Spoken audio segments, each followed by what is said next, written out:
নমস্কার বন্ধুরা, হেসেল বনলক্ষীতে আপনাদের সকলকে স্বাগত। আজ আমি বানাবো কুমড়োর পরোটা। পরোটা অনেক কিছুরই হয়, তবে একবার কুমড়ো দিয়ে পরোটা বানিয়ে দেখুন। এত সফট হবে আর খেতে তো দারুণ লাগে।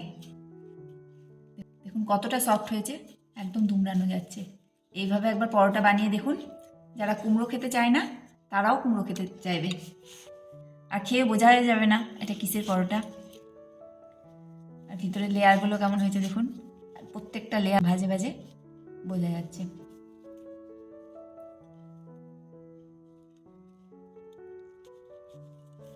এরকমভাবে একবার পরোটা বানিয়ে দেখুন।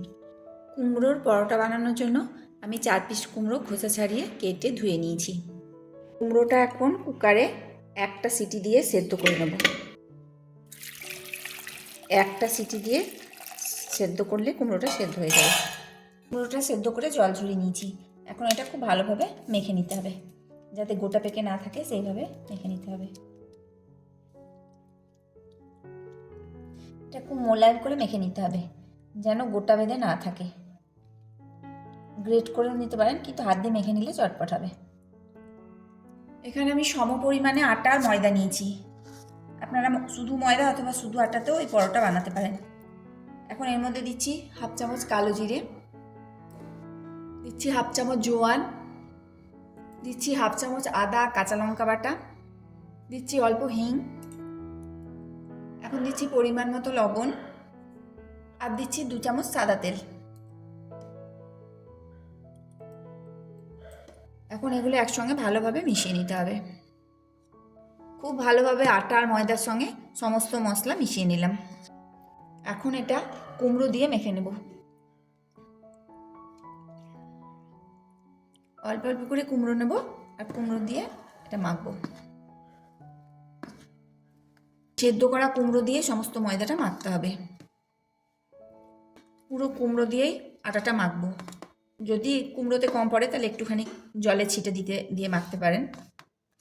আর কুমড়ো পরিমাণটা ঠিক বলা যাচ্ছে না, কারণ কুমড়ো ময়েশ্চারের ওপর মাখাটা নির্ভর করবে। কখনো আটা বেশি লাগে, কখনো কম লাগে।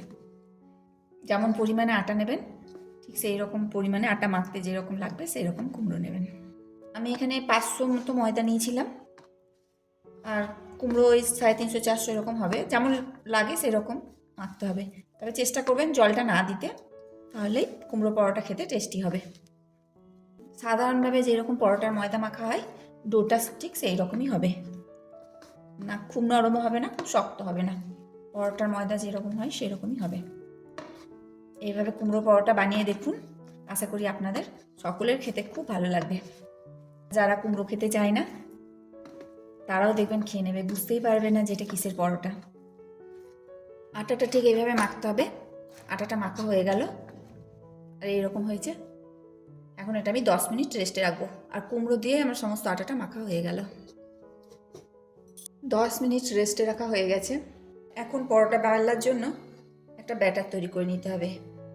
দিয়ে দিচ্ছি 3 চামচ সাদা তেল, এর মধ্যে দিচ্ছি 2 চামচ ময়দা। এখন এটা ভালোভাবে মিশিয়ে নেব। এখানে আর একটু তেল লাগবে, এর মধ্যে আরও 1 চামচ তেল দিয়ে দিলাম, ছোট চামচের 1 চামচ। এখন খুব ভালোভাবে এটা মিশিয়ে নেব। ব্যাটারটা ঠিক এইরকম হবে। এখন পরোটা থেকে লেচিগুলো কেটে নিতে হবে, পরোটা লেচিগুলো। তার আগে ময়দাটা আরেকবার এরকম করে মেখে নিচ্ছি।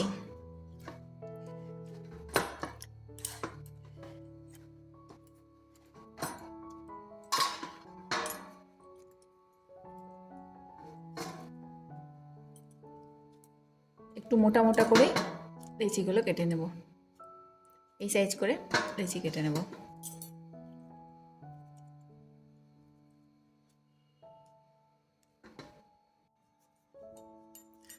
পরোটা লেচিগুলো কেটে নিয়ে আমি এরকম গোল গোল করে পাকিয়ে নিলাম। সবগুলোই পাকানো হয়ে গেল। এখন আমি বেলবো। এই পরোটা 3 কোনা 4 কোনা অথবা গোল যে কোনো শেপেই তৈরি করা যেতে পারে। যেটা আপনাদের ভালো লাগে সেইভাবে আপনারা পরোটা বানিয়ে নিতে পারবেন। আমি আগে প্রথমে গোল বানিয়ে নিচ্ছি, একটা গোল রুটির মতো আগে করে নিচ্ছি, দিয়ে চৌকো শেপে একটা বেলে দেখাচ্ছি। প্রথমে এরকম একটা গোল রুটির মতো বানিয়ে নিতে হবে। গোল রুটির মতো বেলা হলে তারপরে এর ওপরে এই ব্যাটার মাখিয়ে দিতে হবে।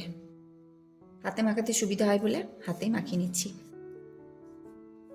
তবে পুরোটা যেন ভালোভাবে লাগে সেদিকে একটু খেয়াল রাখবেন, তাহলেই পরোটা খেতে ভালো হবে। এখন এই দিক থেকে একটা ভাঁজ দিচ্ছি আর এইভাবে একটা ভাঁজ দিচ্ছি, তার উপরে আবার এই ব্যাটার লাগিয়ে দিচ্ছি।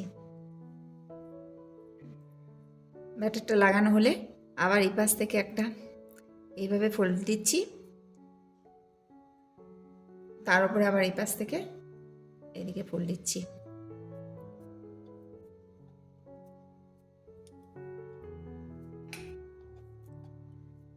এবার পরোটাটা বেলে নেব।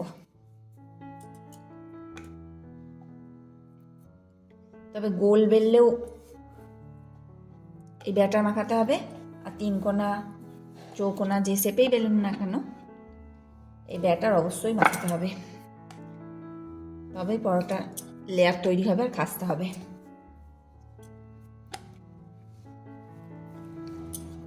চৌকো শেপে এই পরোটাটা বেলে নিলাম। এখন একটা গোল শেপ দিয়ে তৈরি করছি, তার জন্য আগে রুটির মতো বেলে নিতে হবে।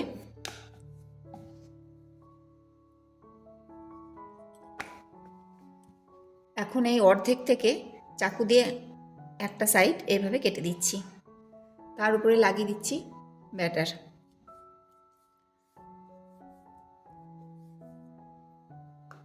সব জায়গাতে ভালোভাবে লাগিয়ে নিতে হবে। তবে 3 কোনা গোল চৌকোনা যে কোনো শেপেই বেলুন না কেন এই ব্যাটারটা অবশ্যই লাগাতে হবে। লাগিয়ে নিলাম। এখন এটা এখান থেকে তুলে এইভাবে ভাঁজ করে নেব। তাহলে কি হচ্ছে, এই ব্যাটারটা পুরো পরোটার ময়দাটাতে লেগে যাচ্ছে।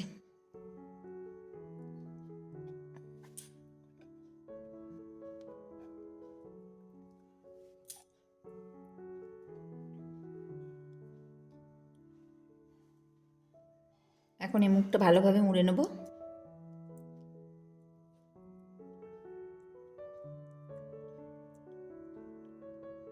আর এখান থেকে এইভাবে বসিয়ে নেব।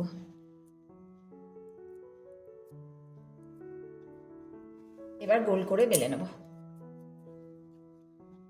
আপনাদের যেটা সুবিধা হয় সেইভাবে বেলতে পারেন। এইভাবে একবার পরোটা বানিয়ে খেয়ে দেখুন, অন্য স্বাদ পাবেন, খেতে খুব ভালো লাগবে। এটা আমি গোল শেপে বেলে নিলাম। এবার একটা 3 কোনা করে বেলা দেখাই।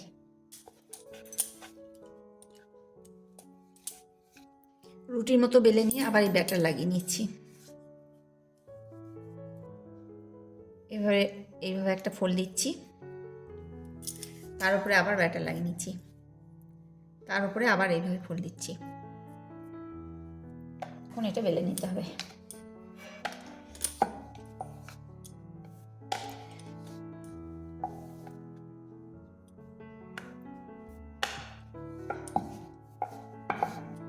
তিন কোণা শেপে পরোটা বেলে নিলাম। এখন পরোটাগুলো একটা একটা করে সেঁকে নিচ্ছি। একদিকটা সেঁকা হলে অপর দিকটা উল্টে দেবো। এদিক ওদিক উল্টে পাল্টে ভালো করে সেঁকে নিতে হবে। মিডিয়াম আছে পরোটাগুলো সেঁকে নিচ্ছি, আর একটু এইভাবে চাপ দিলে পরোটাগুলো ফুলতে লাগবে। 1 চামচ সাদা তেল। এই পরোটা ভাজার সময় খুব একটা তেল লাগে না। এইভাবে পরোটা বানিয়ে খেয়ে দেখুন, আর খেয়ে কেমন লাগছে তা কমেন্ট করে জানান। আর আমার চ্যানেলটিকে একটু সাবস্ক্রাইব করুন। পাশে থাকা বেল আইকন অবশ্যই প্রেস করুন, যাতে আমার নতুন নতুন ভিডিও আপনাদের কাছে আগে পৌঁছায়। আর এই ভিডিওটি যদি আপনারা ফেসবুক পেজ থেকে দেখেন তাহলে প্লিজ আপনারা ফেসবুক পেজটিকে একটু ফলো করে দিন। আর যদি ভিডিওটি ভালো লাগে তাহলে লাইক করতে ভুলবেন না। এই পরোটাটা দেখুন কি সুন্দর সেঁকা হয়েছে, আর খেতেও হবে খাস্তা, যেহেতু প্রচুর লেয়ার ভরা থাকে। সমস্ত ভিডিওটি দেখার জন্য হেসেল বনলক্ষ্মীর তরফ থেকে অসংখ্য ধন্যবাদ।